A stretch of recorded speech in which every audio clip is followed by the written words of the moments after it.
When I was about 9 or 10, we were in class and the teacher asked each of the kids to stand up and tell us what they wanted to become when they grew up. I want to be a doctor, I want to be a soccer player, I want to be a police officer. A kid stands up and says, when I grow up, I want to be a Jew killer, to raucous laughter and applause.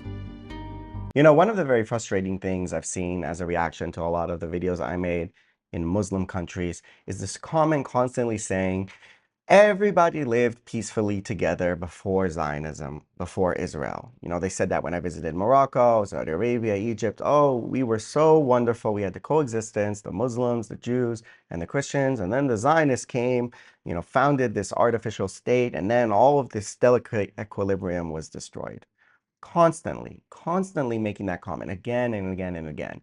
Very, very rarely will you see someone actually admit to something else. But when you talk to minorities who've actually been in the region, they tell a very different story.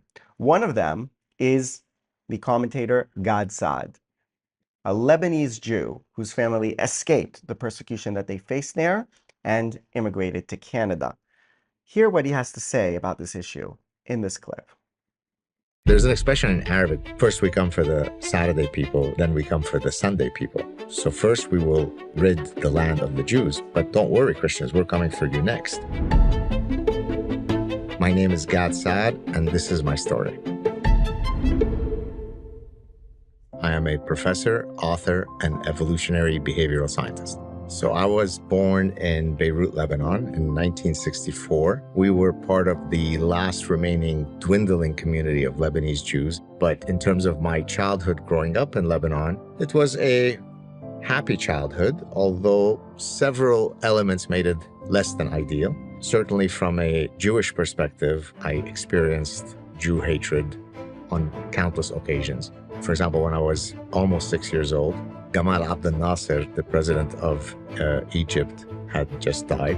When he passed away, as often happens in the Middle East, people take to the streets to engage in all sorts of feverish lamentations and so on. And as people were proceeding down my street, one of the most conspicuous chants was, "Death to Jews, death to Jews." And this is as a 5-year-old boy, almost 6. That stunned me. Mom, why are they screaming death to Jews? What do we have to do with this?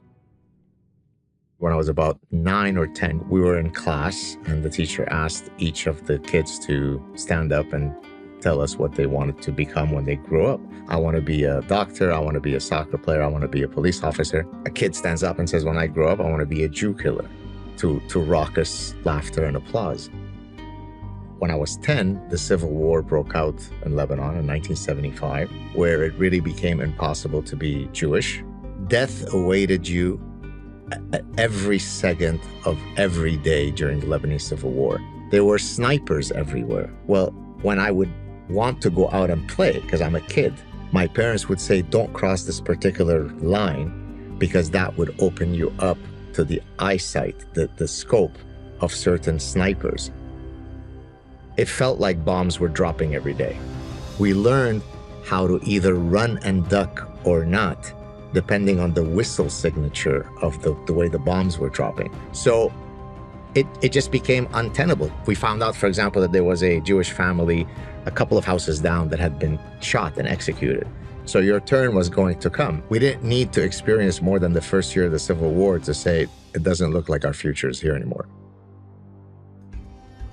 We had to hire militia to get us to the airport. As we were going through different neighborhoods in Beirut, you're now going across militia areas. There's fire that's coming on the car. There's artillery everywhere. There's snipers everywhere. So it's really a Rambo movie. And so we were being squashed down at the bottom of the car with our luggage to try to protect us. We got on the plane, and then the pilot says that we've now cleared the Lebanese airspace. And so my mother takes out the Star of David. She puts the Star of David around my neck and she says, now you can wear this, not hide your identity, and be proud of who you are. I remember that probably within 2 months of having arrived in Montreal, it's very, very gloomy. And there is this white stuff falling from the sky. And I'm like, this place sucks. It's so dark and cold. And then I remember thinking, well, it's a lot better to have snowflakes falling on me than bombs and snipers. So Lebanon was a Christian majority country. Today, Lebanon is a majority Muslim country. There's an expression in Arabic, first we come for the Saturday people, then we come for the Sunday people. The Saturday people are the Jews. So first we will rid the land of the Jews. But don't worry, Christians, we're coming for you next, right? And so once Islam comes in, it's very, very hard to stop it. Of course, there are millions of Muslims who are peace-loving. There's good and bad in every religion. But we're talking about an ideology. So now all of the super smart politicians that are scratching their heads and are saying, where's the Jew hatred coming from? If you allow entry into your country of hundreds of thousands, if not millions of people that say have endemic Jew hatred as a definitional trait of their societies. Now, how do I know that it's endemic? Well, I lived it.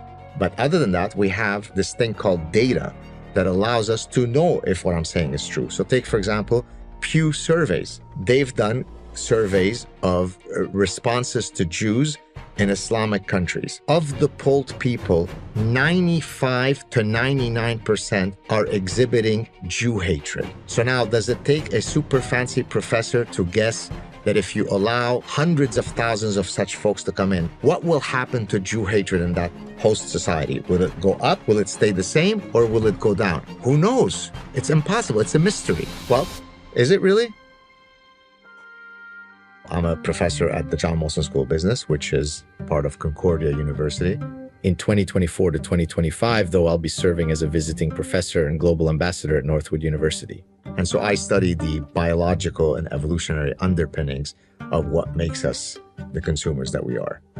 The full victimhood that you hear happening in the West, I can't take seriously because people who've really had victimhood stories know that this is nonsense. Being misgendered at Wellesley College is probably not something that you should be crying for more than a second about, given what other people have gone through. So for example, Ayaan Hirsi Ali has the right to tell a story of victimhood. The fact that you come from a line of indigenous people that in 1739 had a treaty that the French government violated doesn't give you the right to whine. I think some of the staunchest defenders of the Western tradition are immigrants, because the person who's born in Huntington Beach and who's only surfed and his biggest worry is where to get my next burrito doesn't understand that that's not the default way in which reality exists. Much of societies throughout history have been littered with autocracy and pain and rivers of blood and persecution and subjugation. And so it takes usually the immigrant who has sampled from the larger buffet of societies to come to the United States and say, wow, what a miracle you guys have. And boy, be careful. You don't want to lose it.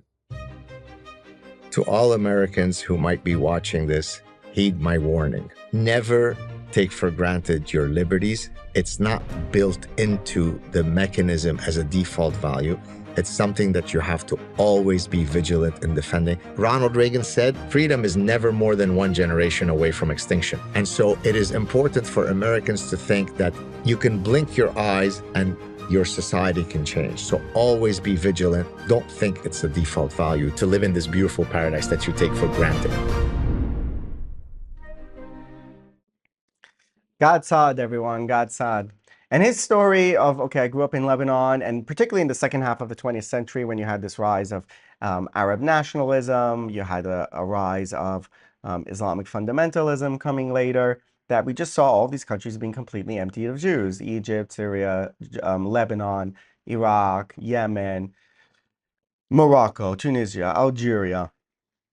And it's amazing to me how quickly this is dismissed by some people as the fault of the Zionists, right? So there's this conspiracy theory claim that the Jewish agency threw a bomb into a synagogue in Iraq, in Baghdad. I mean, even if that were true, that doesn't account for a community of what, like 200,000 people leaving.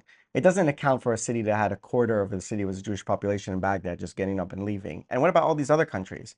So like all of these countries, everyone left, like literally everyone, because of Israel. There was no push factor of local discrimination at all. Well, there was, because we have endless amounts of documentation and evidence of that.